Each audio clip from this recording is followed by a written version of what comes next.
Welcome to the Healthy, Wealthy, and Smart podcast. Each week, we interview the best and brightest in physical therapy, wellness, and entrepreneurship.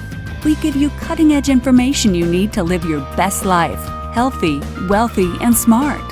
The information in this podcast is for entertainment purposes only and should not be used as personalized medical advice.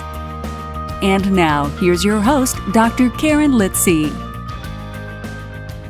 Hey everybody, welcome back to the podcast. I am your host, Karen Litzy, and I want to thank Net Health for sponsoring today's podcast. So Net Health has an online rehab therapy community designed for the intersection of clinical and business sides of rehab, just like this podcast. And it's called the Rehab Therapy Operational Best Practices Forums.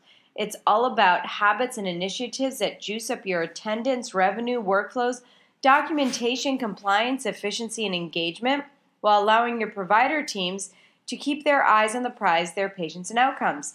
You'll see stats on community members already involved, plus some new polls, and what can you expect that will benefit you, write-ups, white papers from leading-edge performers, surveys, benchmarking calculators, videos, podcasts, and more. Myself and Net Health believe that a better connected rehab therapy profession has the power to help more people. Jump in, subscribe, and join the conversations today. You can find the Rehab Therapy Operational Best Practices Forums at www.nethealth.com/healthy. So thanks to Net Health. Now on to today's podcast. I'm so excited to have Dr. Eva Norman on the podcast. I have been wanting her to come on for so long because I think her business model is so unique and she is so unique and so full of energy, and this was just a joy. So a little bit more about Eva. She's been a practicing physical therapist for nearly 20 years. She received her BS, MS, and Doctor of Physical Therapy degree from Thomas Jefferson University in Philadelphia. Through the years, she has practiced in different practice settings with patients of all ages with varying diagnoses. Early on in her career, she developed a strong interest in geriatric rehab. To expand her skill set over the years, she has taken numerous continuing ed courses and also worked in the areas of neurology, orthopedics, and cardiopulmonary rehab. In 2013, she became a certified exercise expert for the aging adult. She is an active member of the APTA since 1994, has served in numerous roles. She is currently serving as the Minnesota Physical Therapy Association's Federal Affairs Liaison, a delegate in the Political Action Committee. She's a PT-PAC trustee chair. She's a member of the private practice, home health, geriatric, health policy, and neurology sections. In January of 2013, she founded Live Your Life Physical Therapy in response to her passionate desire to offer to her clients, patients, and the public services both in-home and the community that could help them to experience health, wellness, and a more active lifestyle throughout their lifespans through the creative applications of preventative and rehabilitative physical therapy, occupational therapy, speech therapy, personal training, acupuncture, massage, health coaching, and dietary services. So I want to thank Eva for coming on, sharing the why behind her business. And it is a doozy. And it's, if you know Eva now, it's just all the more amazing, her story. It's just, it's eye-opening. And anyway, she'll grab you from the moment she starts speaking. So a big thank you to Eva, a big thank you to Net Health, and thanks to all of you for tuning in. And I think you're really going to enjoy today's episode. Hi, Eva. Welcome to the podcast. I'm so excited to talk to you today. You too, Karen. It's great to talk with you. Now, as a lot of people may not be familiar with your story quite yet, but those of my listeners who are know that you've got a lot. We have a lot to talk about, and we could have gone in a million different directions here, from advocacy to APTA membership to the PT-PAC. I mean, on and on and on. But what I really want to know, I'm being selfish here, what I really want to talk about is your business. So Live Your Life Physical Therapy. It's a really interesting business model. I think and I hope that a lot of physical therapists will trend into your business model at some point. But before we get to that, can you tell us the story behind it? What is the why behind the company? Yeah, it's quite a long story, Karen, but yeah, that definitely will help you understand why the model is the way it is. So when I was 13 old, I was involved in a hit and run accident. And this was actually the weekend before I was going to go trial. I was headed to nationals where I was trialing for the Olympics in swimming. And so it was pretty life-changing. My coach said, just go do something fun. And as we all know, swimmers don't really have the best balance. And obviously hindsight's always 20/20. I don't know what prompted me to go roller skating with my girlfriend, but I did. And so I was literally going across this crosswalk, and the 72-year-old man who wasn't wearing his glasses that day and drinking, unfortunately, instead of hitting the brakes, hit the accelerator right at the left side of my body. I pretty much fractured all my major bones in my left leg and multiple wounds. I honestly referred to myself as roadkill, to be honest, for a long time. And it was very, very traumatic. I was rushed to the hospital where I was told that we needed to amputate within 72 hours because that's all viability that we had. The femoral artery, there was just a really weak, thready pulse. And I come from a family of healthcare professionals. My father's a physician, my mom's a surgical nurse, and my team took me home. They told the doctor that they respectfully disagreed with his conclusion to obviously the diagnostics that had been made, and they were going to take me home and have me heal there. So, which is pretty, I know, right? And I just remember being hooked up to morphine and thinking, like, in shock, of course, I'm still in shock. It just but I trusted my father, but I just remember thinking, okay, how is this going to go? And I remember the doctor saying, you realize you're leaving the hospital AMA. And my father's like, I perfectly understand that. And I work here, so yes. And so they took me home. They converted our living room into a hospital.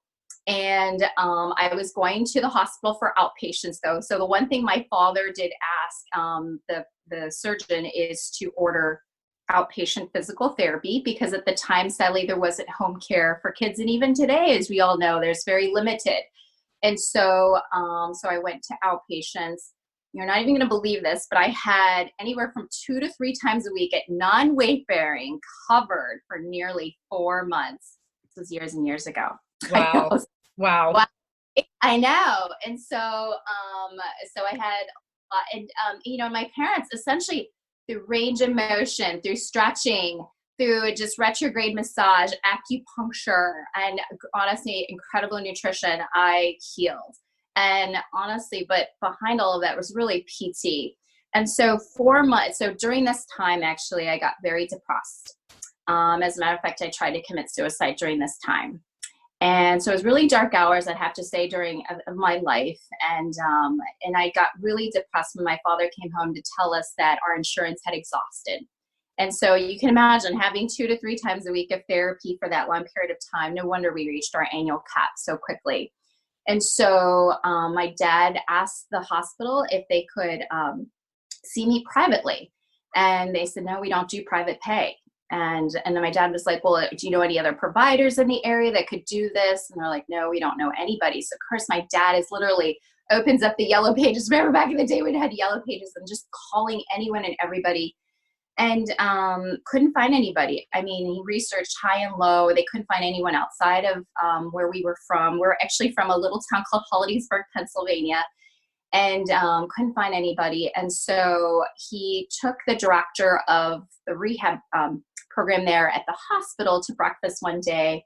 And he asked her if she would consider coming. And the reason is because, people have often asked me, like, who was your physical therapist? To be honest, I don't remember. I still don't. It's very foggy. And I've actually looked into this, and it was multiple people, but the person I did remember was Jean. So she was the director of the program. I'm not going to share her last name. She's, Jean, if you're listening to this, hopefully someday you'll listen to this, because God knows you've heard my story before, but she's very modest. And so she's okay with me calling her Jean, but anyhow, I would love to share her name. Interviewed, and she said, no, just my first name's fine. I'm like, okay. So I just wanted to share that because a lot of people want to know who she is. And so she, the person that I remember is her, because I connected with her. She was honestly my cheerleader.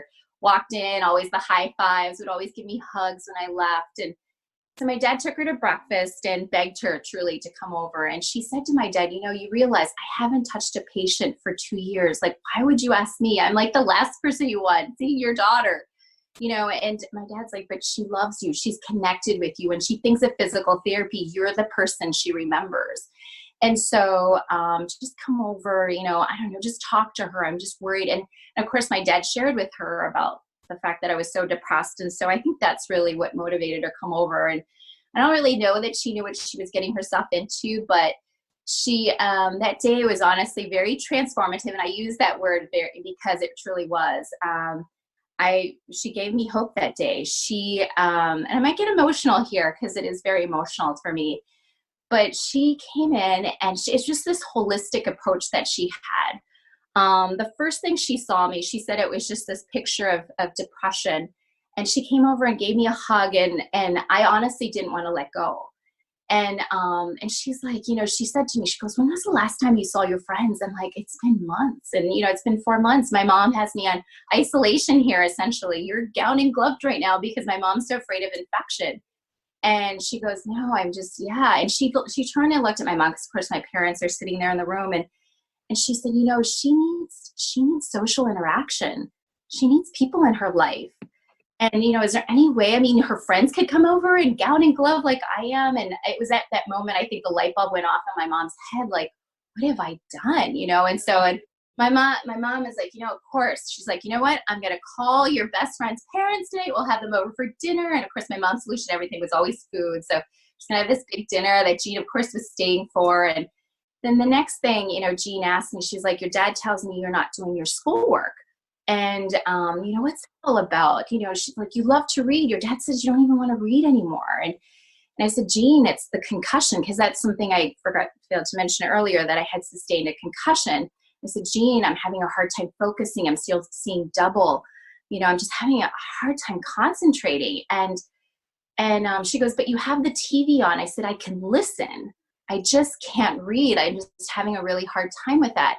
And she goes, well, have you been doing your exercises? I think she assumed that the PT that I worked with gave me exercises, and like no one's ever addressed it. No one's ever assessed it. I don't think anybody even knows that I had one, except for the doctor who told me I had one. And she goes, oh my gosh. And you could just tell by the look of her face, she was just livid. Like, oh my gosh, how have we not addressed that?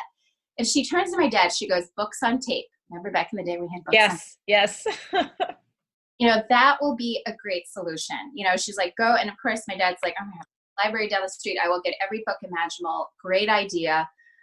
So moving forward, then the next thing she says, she's like, now I understand why I haven't been to church. And Jean actually went to our church, and she's like, I understand your mother doesn't want you leaving this house, literally these 4 walls, because she's so afraid that you're going to, obviously end up with a infection. And she said, but, I know sister's been calling here a lot, and we've been praying for you. Like, why haven't you wanted her to come over? And, and it was just, and I just remember at that moment, my parents had asked the same question, and I finally admitted, I said, I just feel like a failure. They had just, 4 months ago, they had this pep rally for me because I was headed to nationals, where I was going to try for the Olympics, possibly pre-holidays for it to happen. I was just so happy about that. And I just honestly felt like I failed my town, and I failed my school, and who had invested so much time into me, like coming and rooting me on everywhere, honestly. And so, and she goes, no one cares about that. We're lucky that you're alive. Be happy that you have life and an amazing family. And she obviously was telling me everything that, obviously I should be thinking, but that's really what was obviously eating away at me. And so, I said, and she made me realize that that's not important. You're right. And she goes, well, would you welcome communion? Is that something important? And I honestly broke down at that moment because, I really thought God had abandoned me at that point. And it felt good just for her just to even offer that. And so I welcomed it. And she's like, well, ironically, sister and I were going to have dinner tonight. So how about she come over tonight as well? So like I said, that day was just amazing for me. And so just knowing that sister would come over, it really meant a lot. And so as you can tell, just with these few little things I have shared, it was just such a holistic approach. She hasn't even touched me yet. So then this next piece, she's like, okay, today for therapy, we're going to take a shower because clearly we need one. So she's asking me about like, where do you shower? I said, well, my mom washes my hair in the sink, and then, I sponge bathe in the bathroom. So where's your shower? And I go, well, there's one in the basement, one upstairs, but I can't do steps. And she goes, well, why can't you do steps? And I said, well, my leg is just very unstable. And so, and it obviously is very painful still. And she said, well, why couldn't you go up on your bottom? And I said, well, I don't know how to do that. Can I do that? I remember my dad, like, I just remember he was interjecting. He was like, wait a minute, Jean, is this safe for her? She's not allowed to put anyway. She's like, absolutely. And of course, rolling her eyes again, how is it my staff has not addressed this, right? So, but don't we see that a lot in home care, right? Mm-hmm. Where clinics don't even ask you like how many steps you have or where your bathroom is and so forth. So Jean shows me how to get up there, shows my mom how to wrap my leg. I literally had my first shower in in 4 months. Oh my God. Think about that. And then I get into my bed for the first time in 4 months. And so now I'm just crying uncontrollably. I'm just so happy. And it truly, I honestly have hope for the first time. And I remember her really close to me on the bed, and she literally grabs me in like my two arms pretty firmly, and she looks at me like really close, and she's like, Eva, do you trust me? And I go, Jean, I love you. Like, and I'm seriously sorry, and I'm gonna get emotional right now. I'm like, of course I trust you. And she's like, when will you be back? She's like, well, we're not done yet. We haven't done exercise yet today, but she's like, I will be back. She's like, but all I want to know, I want you to know is that you will walk someday. Do you believe me when I say that? Yes, I do. And this was, of course, I've been told we had numerous specialists now, had examined me, and it was like conclusive, apparently, according to them, it wasn't happening, and that's so scary. It was. And so that day was the start of a whole new life for me. And literally 8 months later, to almost the day, I was walking with no deficits. Amazing. It really was amazing. She was coming anywhere from 2 to 3 times a week, but who did she bring along the way? She brought an OT. She brought a speech therapist. Remember, I had my concussion. I also ended up with ADHD as a result of all of this. And I also worked with a dietitian to work on my nutrition. I had massage because I had a lot of edema in my leg. Of course, I had mentioned that I had some acupuncture earlier. So think about that's our team today at Live Your Life. I was just thinking that. And this all said and done, my mom I made 2 promises, one to my mom and my father. My mom promised God that if I lived, that we would give back. And so from that day, like literally my mom had me volunteering at every PT location, whether it was a nursing home, adult day program, a hospital, outpatient clinic, you name it, I was there. When I applied to PT school, I had 3,600 hours of volunteer hours, and that was all with my mom. And then, of course, today you could see why it means so much to me to give back to the profession that I love so much. And obviously, long story how I got into government affairs, but I felt like that honesty is the best way that I feel I have to give back. And then with regards to the promise that I made my father made me promise that someday I would have a business where I could help others in similar situations. So it's very personal to me. And obviously, it's kind of been like this healthcare ministry in a sense to me. I'm very spiritual, and but it's just also just become this, just something that I'm just so passionate about. And so I started out, so the company started with just physical therapy initially. It's because what I knew best and what I felt comfortable with, right? Granted, and just so you know, by the way, Gina is still in my life, helped me get into PT school, had my first clinical with her, and still mentors me a little bit. And she obviously left the hospital, by the way, I mentioned her a little bit. And the time I graduated, she had 7 thriving clinics all over Pennsylvania. She's doing them now. She's teaching. She left that. She sold her businesses, now teaching, kind of heading towards retirement, but still doing amazing. And so, so now I feel like I'm somewhat following in her footsteps. And so it took a while though, because people always ask, they're like, why didn't you start this sooner? This is something that you obviously had this promise to make. And I'm like, because I was afraid of failure, to be honest. And it sadly, Karen, it took this horrible job to finally take the plunge, to be honest. That's usually how it works, though. Right. And so I'll never forget the day that I left that job, which honestly was a great day. But my husband said, good for you, and at Buca's. And because this is literally how the company started. And so we go to Buca's, how they have like the table mats that are just, the paper you could with crayons write all over and so forth. And we wrote my business plan, which I framed downstairs. Oh, that's awesome. Just on crayons and stuff. We wrote like generic business plan, but then coming up with the name, right? So how do we come up with Live Your Life? So, I mean, we had another sheet that had all these words that were meaningful to us, right? As a couple, we had thought about, because we'd talked about the business for so long, and Dan was so supportive of this. And I remember, they're literally words, live your life. Like, these words are everywhere, in physical therapy. And it was just like, live well. I remember there's all these different like versions of the that I envisioned and so forth.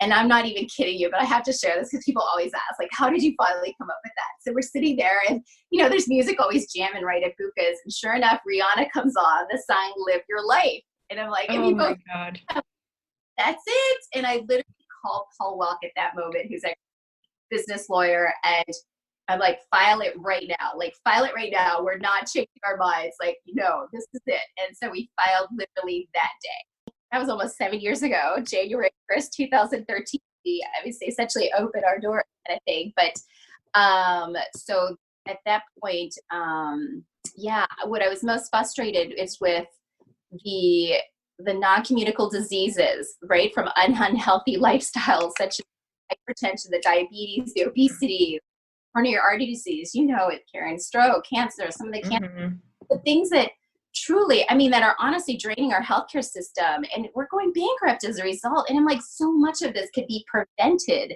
And I was so sick of seeing the vicious cycle again and again, see these repeat patients over and over and over again.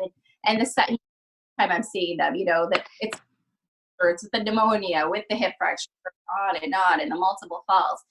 So it was just crazy. I'm like, gosh, we got to do better. And I've always had like such a passion for prevention, hence my background where I come from, right? Just that holistic approach and just going well beyond just rehab. And so like every patient just prior to this was always going home with some type of what I would call a wellness program. And so I knew I wanted to go in that niche, but I wasn't sure kind of, who to target, right? And I thought, gosh, I should start small initially, but I don't know, Karen, I never go small. I always, one of those things where you just go big or go home, right? So yeah, let's just, and I'm like, let's do the full spectrum. And Dan's like, oh my gosh, are you nuts? That's my husband's name.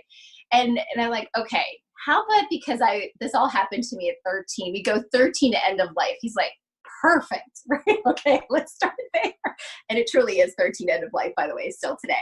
So, okay, so that's our target market. And then, okay, so who and what are we going to target? I'm like, everything, but non-communicable diseases, things that we can prevent. Those are going to be like the target things. And so, of course, I started doing research throughout Minnesota to see what towns do we target. It was amazing. I found out that like the city of Minnetonka has the most falls than any other city, which is not far from here. And I found that out by looking at the emergency room statistics, so just started targeting like different cities based on, some of the research that I had been doing. And that was out there obviously for anyone to find.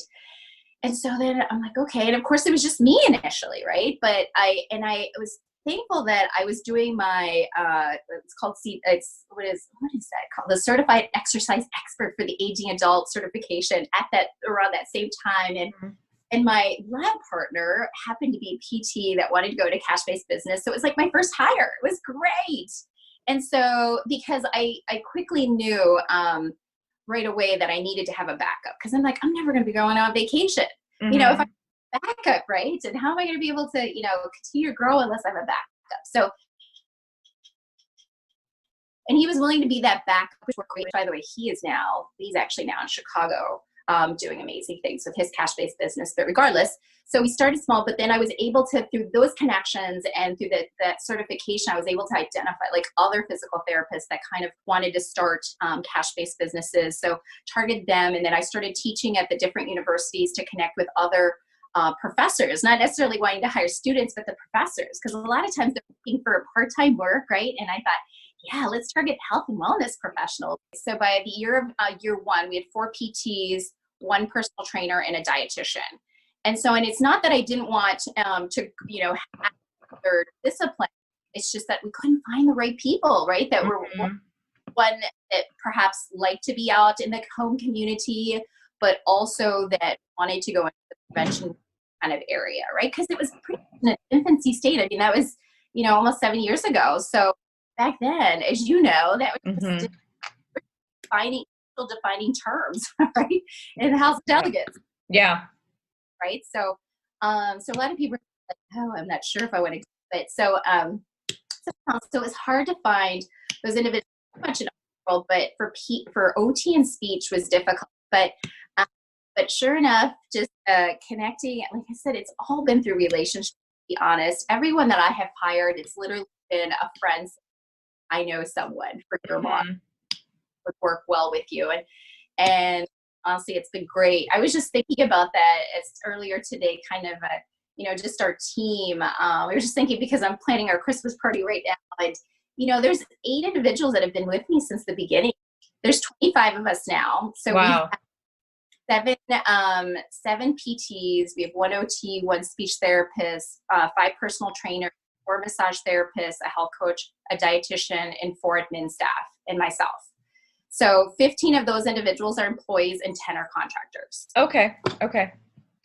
And so if we can just talk, I love the fact that you said you kind of did your research into different towns and tried to see what each one of those towns really needed.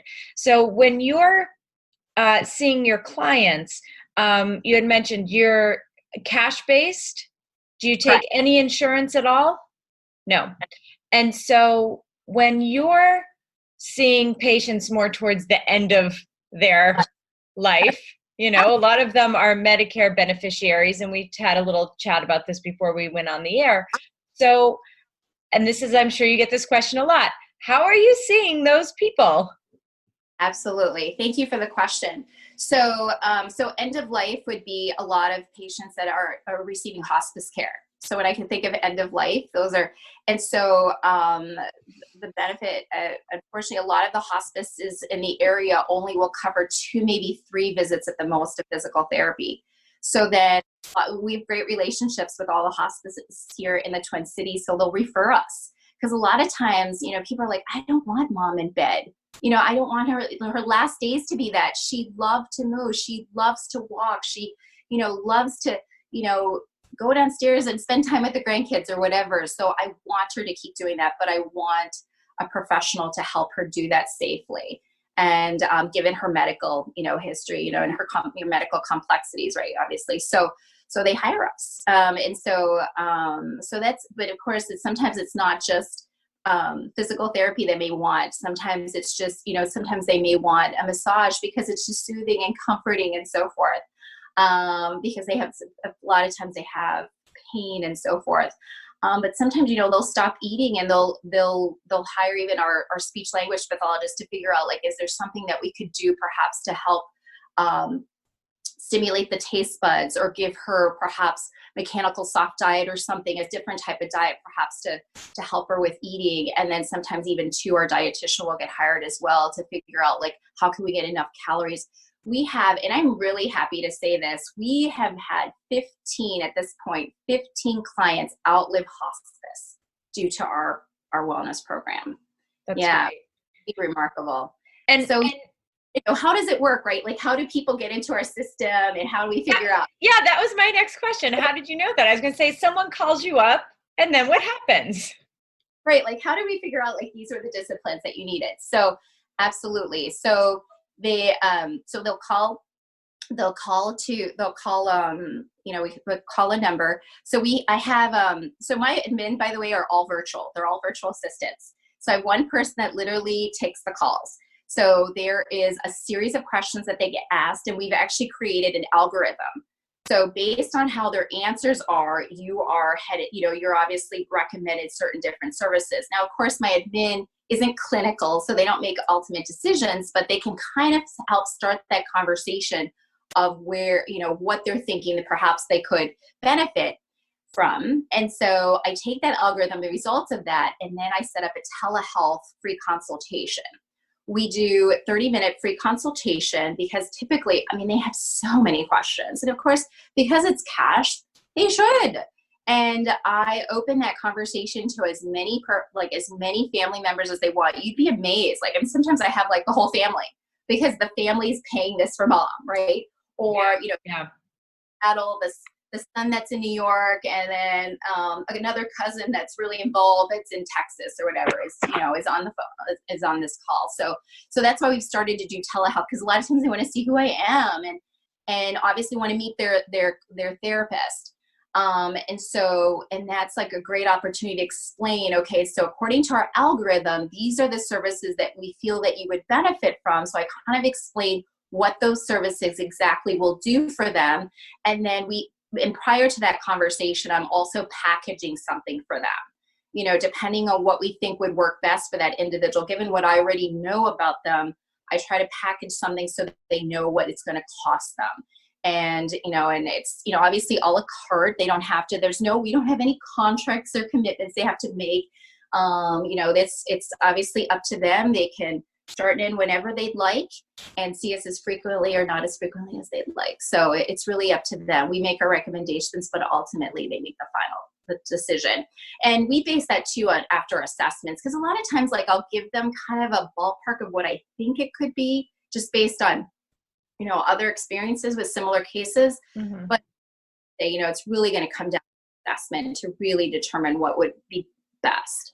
Right. And of course, as therapists, we always think that way. So, and then at that point is really when we finalize the numbers as far as what that looks like. And they obviously will make sometimes their decision as far as what they want to do. But oftentimes they do want to meet, who would be the dietitian, just want to see if that's a good fit for mom or dad, etc. But it's interesting how it's usually the sons and daughters that are hiring us.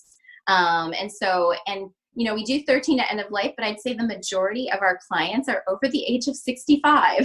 So the majority, but yet we have we do.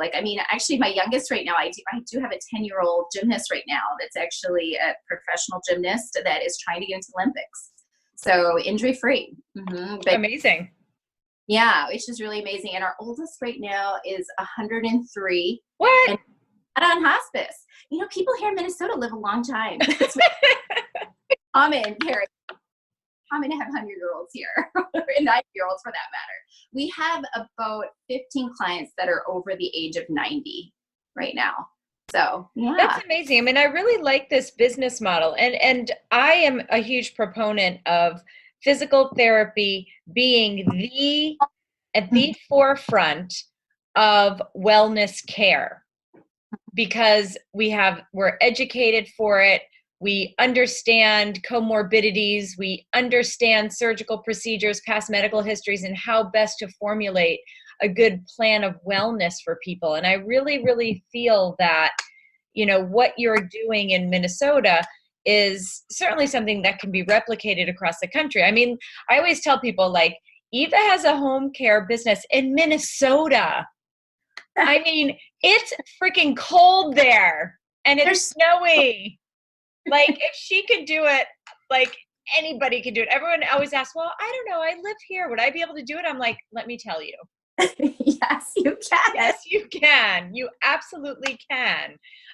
It just takes a little bit more work, and it's a different mindset, right? Because you're all of a sudden going from in a clinic where people are just coming in one after the other to now you have to make up your schedule.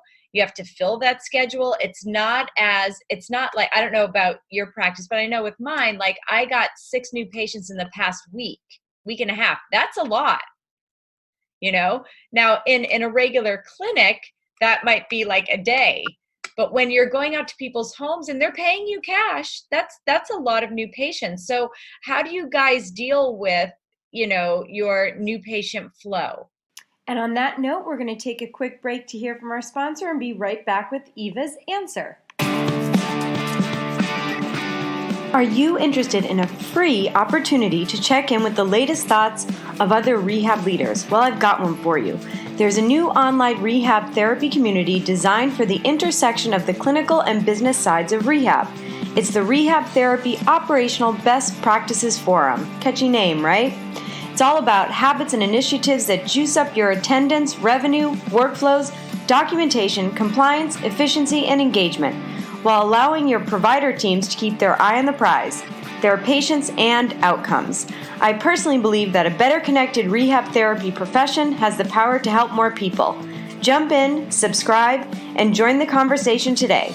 You can find the Rehab Therapy Operational Best Practices Forum at www.nethealth.com/healthy. Absolutely. Great question. And so I have to tell you this time of year, so it's fall and spring are our busiest times. And I'll tell you kind of why. First of all, right now they're getting ready to head south for the winter. So they're trying to get themselves as strong as possible before the holidays because they want to go to their Florida, Arizona, or Texas. That makes sense. And then in the spring, it's those that have been sedentary on the couch all winter long. And suddenly they come out in the spring, and sure enough, things are not working the way they hoped to, right? Because they haven't been moving. So that's our high season. So right now, it's a good question to ask because we do have a waiting list. It honestly, but what happens with the waiting list, because I don't think that's good customer service, I end up out in the field. And so that's because a lot of times people ask me, like, when do you add more PTs? Like, when do you decide, like, you need to hire that next person? So when I get to the point where like 3/4 of my week, I'm literally spending in the field, it's time to hire. And even just 1 week of that is like enough for me to say, yes, it's time to hire. And as a matter of fact, we have a full-time position right now. So, and I'm out in the field now part-time, but still like half, I would say 50%, but that's still a lot. And I've been consistently that now for a while. So, yeah, we're actually down to final interviews. So hope to have someone hopefully by next. But that's kind of how we make that decision. Before, honestly, Karen, it used to be like 3 months consistently, but now I've known that if it stays that busy, if we're, especially this time of year, it generally stays busy. Yeah, that makes sense. So, and I haven't really had anyone that I've been able, like, I've had to, like, go from full-time to part-time, because essentially once we have them, I keep them busy. And that's one thing too I should probably share, what's also helped with this model is that it's kind of a level playing field. There's no, I have that bottom up management style, like everyone has a voice here. And so everyone contributes. Everybody has a project.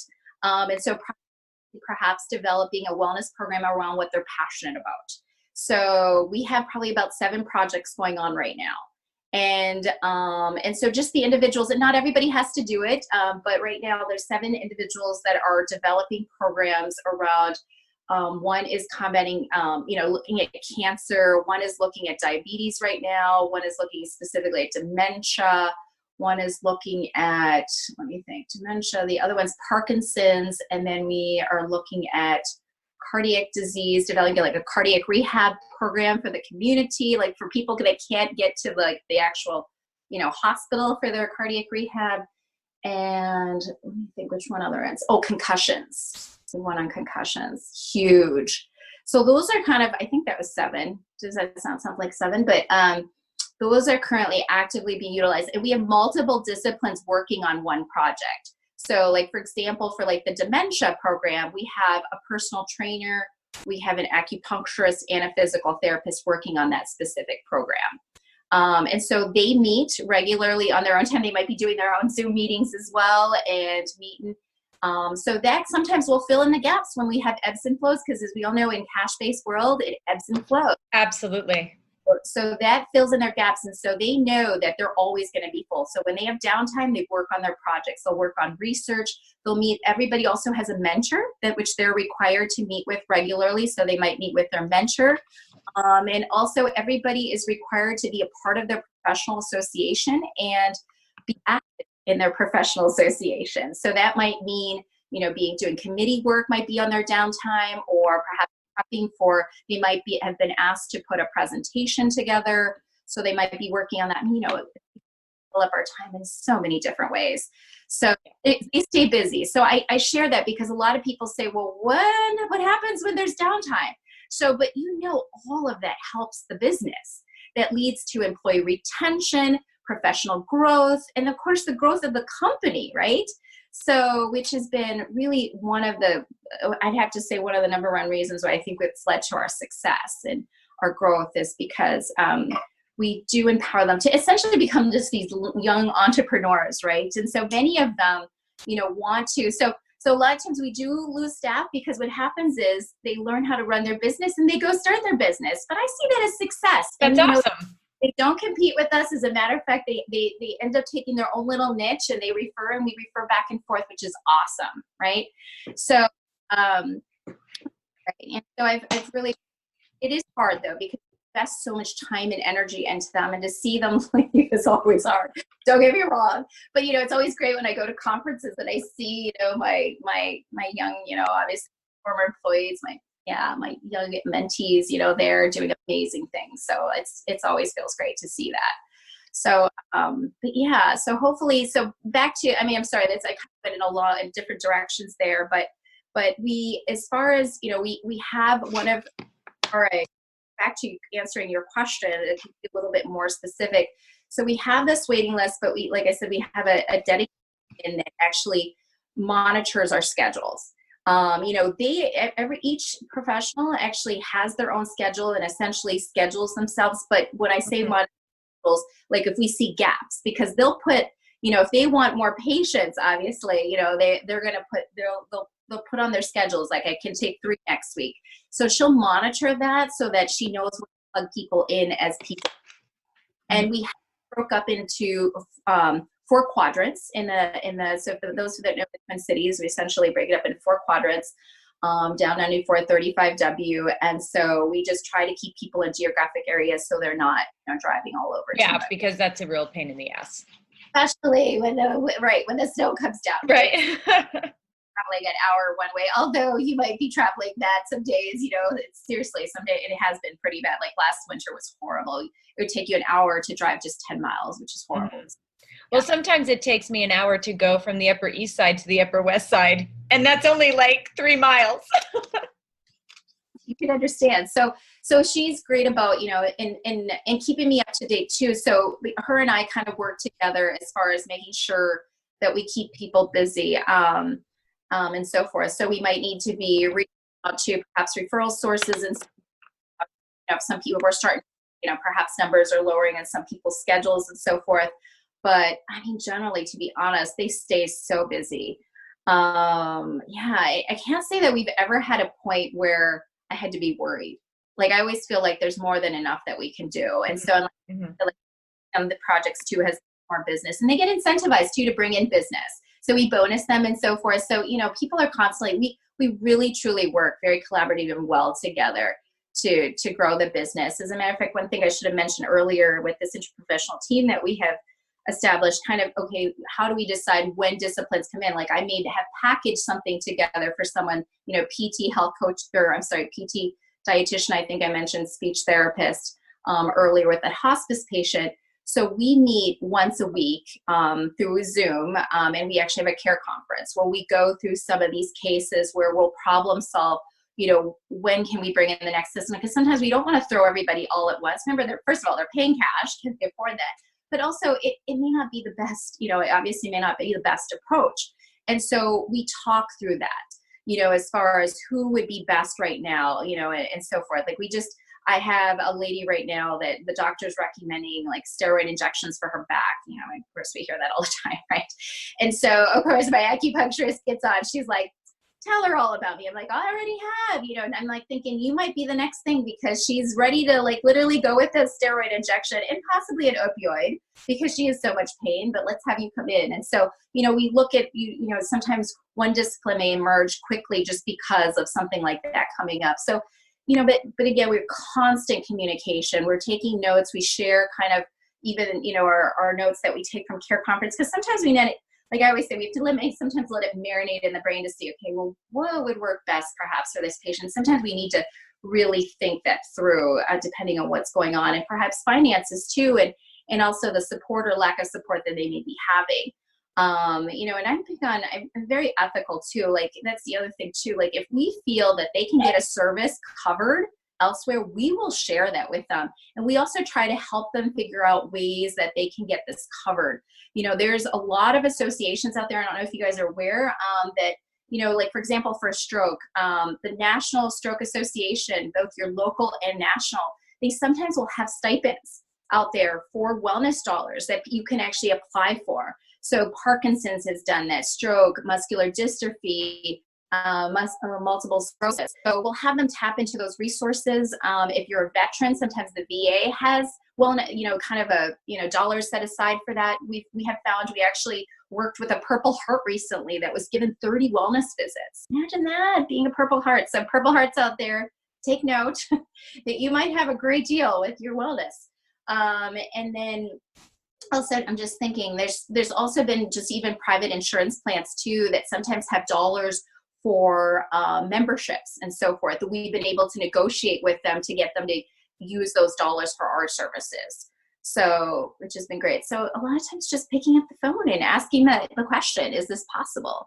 So, and, they're frequently trying to reduce costs, right? They don't want them in the hospital. So they obviously appreciate what we're trying to do. That's it. That's great advice. I'm really glad that you brought that up, that there are resources out there that we can help our patients tap into for financial resources. I think that's really important. Good. Very good.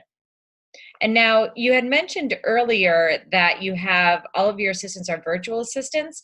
Where do you find your virtual assistants? Because I know that's a question that comes up all the time. So my virtual assistants are all, they're either in school or they're moms. Okay. So, and they work out of their homes. And so, but I mean, I know that I've heard that there's virtual assistants, like you can get abroad and so forth and things like that. I actually just recently looked into that. I actually even had an interview, ironically, today with a woman in the Philippines, which it could be very cost effective. And I was just thinking more for just, there's just a lot of busy work behind the scenes, of course, with many different businesses. And I thought, gosh, this could save a lot of time, and they're very efficient. And I was just surprised, like, how fast they type and put spreadsheets together, or actually can update some of our reports and things. And I thought, wow, this might be good. So I don't know, it was actually, and she's very cost effective. So thinking about it, haven't taken the plunge yet, but just, like I said, learned about it recently and interviewed her today. But how do I find them?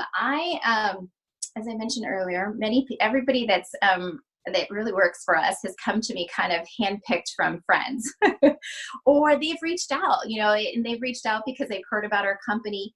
And I have to tell you, even one of them is a previous client, that, needed a job, and so, and it honestly was just the right time. It was one of those things where it was truly, she called she called it the right time, because I couldn't believe that day I shouldn't say I was desperate, but I was at the point where, like, I wasn't finding what I was looking for. And she literally, I could check off all the check boxes with her, and I trusted her and I knew her. She was a client of mine and no longer a client of mine. So, and I knew she had a really strong work ethic, and the hours would work perfect with her schedule. So, so it just worked out.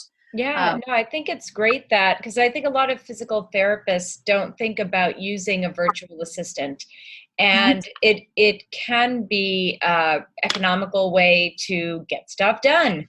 So I think it's great that, we kind of have that conversation around that virtual assistant and how, yes, they can answer your phones, or yes, they can do, things like that you would think that, no, it has to be someone in your clinic. But if you don't have a brick and mortar clinic, then you really have to get creative.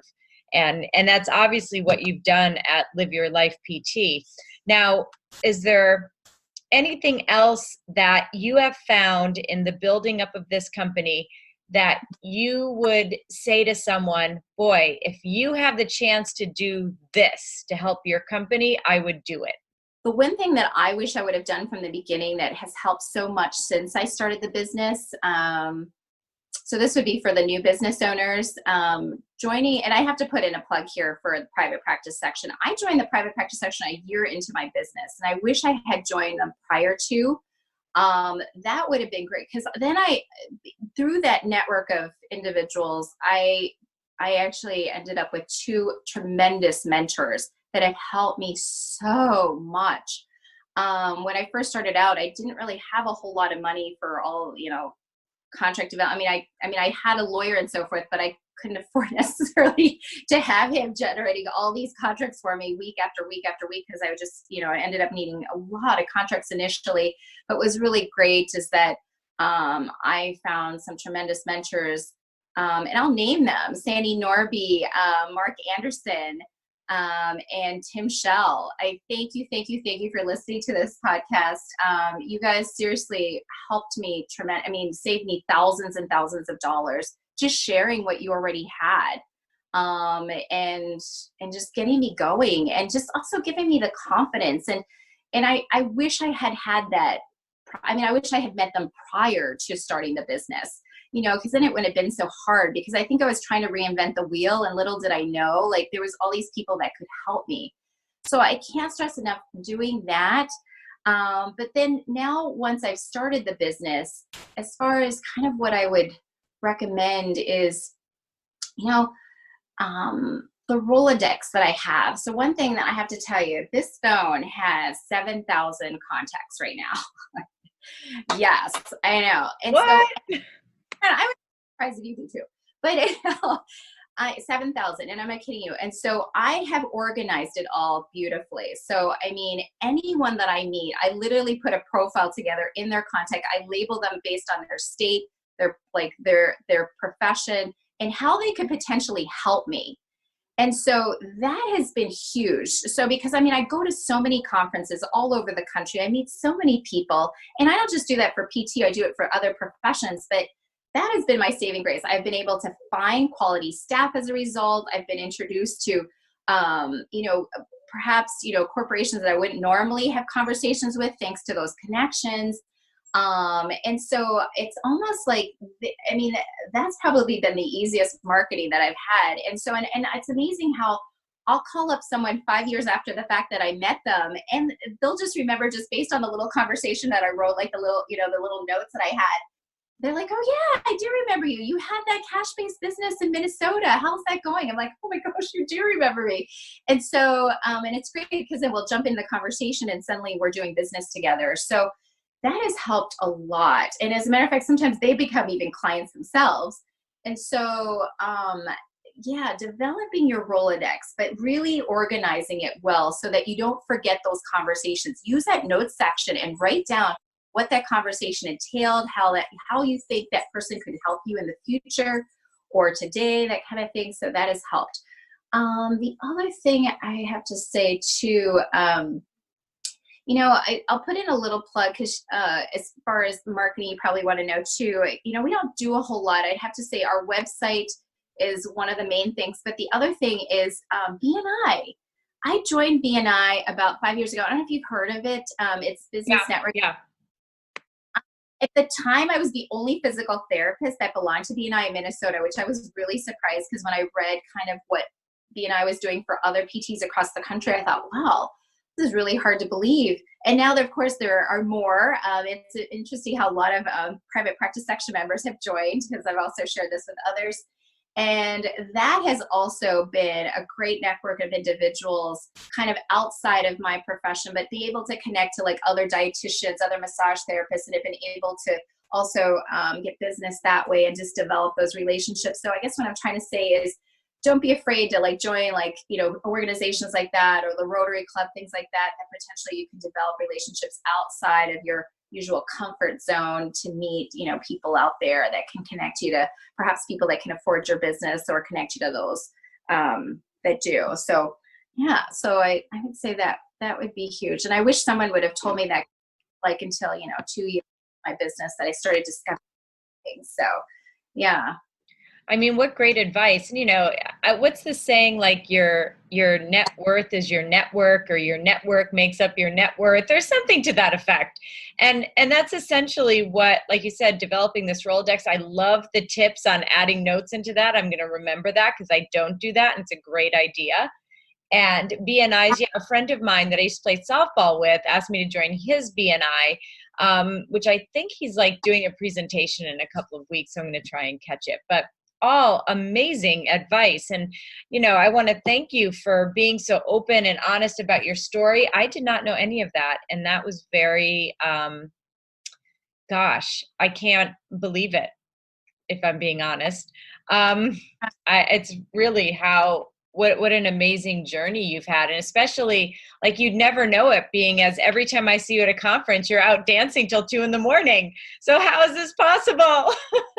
Always ask me, like, where does that come from? I'm like, well, there's a story behind it. So yeah, I mean, I deeply love it. And I owe my life to it. So I mean, I really can say that I owe my life to physical therapy. Yeah. Oh, what an amazing story. And the practice is great. Now, where can people find more information about you and about the practice? Yeah, absolutely. So our website is a great place, liveyourpt.com. But we're also on all the various social medias, Facebook, Twitter, Pinterest, Instagram, LinkedIn, YouTube, a lot of different forms of social media. Let me think if anything else. No, and on our website too, we actually have a weekly blog. And if there's anyone out there, by the way, that wants to be a guest blogger, please reach out to us. We're always looking for people to be a guest blogger for us. So we'd love to. Yeah, for sure. Awesome. And just for everyone listening, if you go to podcast.healthywealthysmart.com, under this episode, we'll have all the links to all the to the website and all the various social media handles and things like that. So one click will get you to Live Your Life PT to learn a little bit more about the model, and hopefully more PTs can kind of step into this world. And now I feel like I have such a better understanding about what you do, and so much more appreciation for what you're doing in Minnesota. I think it's great. So thanks so much, Eva, for coming on. Karen, for having me. And everyone, thank you so much for listening. Have a great couple of days and stay healthy, wealthy, and smart. A huge thank you to Eva for sharing her story and the ins and outs of her business at Live Your Life Physical Therapy. And of course, thank you to Net Health for sponsoring today's episode. And please check out the Rehab Therapy Operational Best Practices Forum, where again, you'll see stats on the community, polls, benchmarking calculators, surveys, videos, podcasts, and more. They believe a better connected rehab therapy profession has the power to help more people. So subscribe, join the conversations today. You can find the Rehab Therapy Operational Best Practices Forum at www.nethealth.healthy. Thank you for listening, and please subscribe to the podcast at podcast.healthywealthysmart.com. And don't forget to follow us on social media.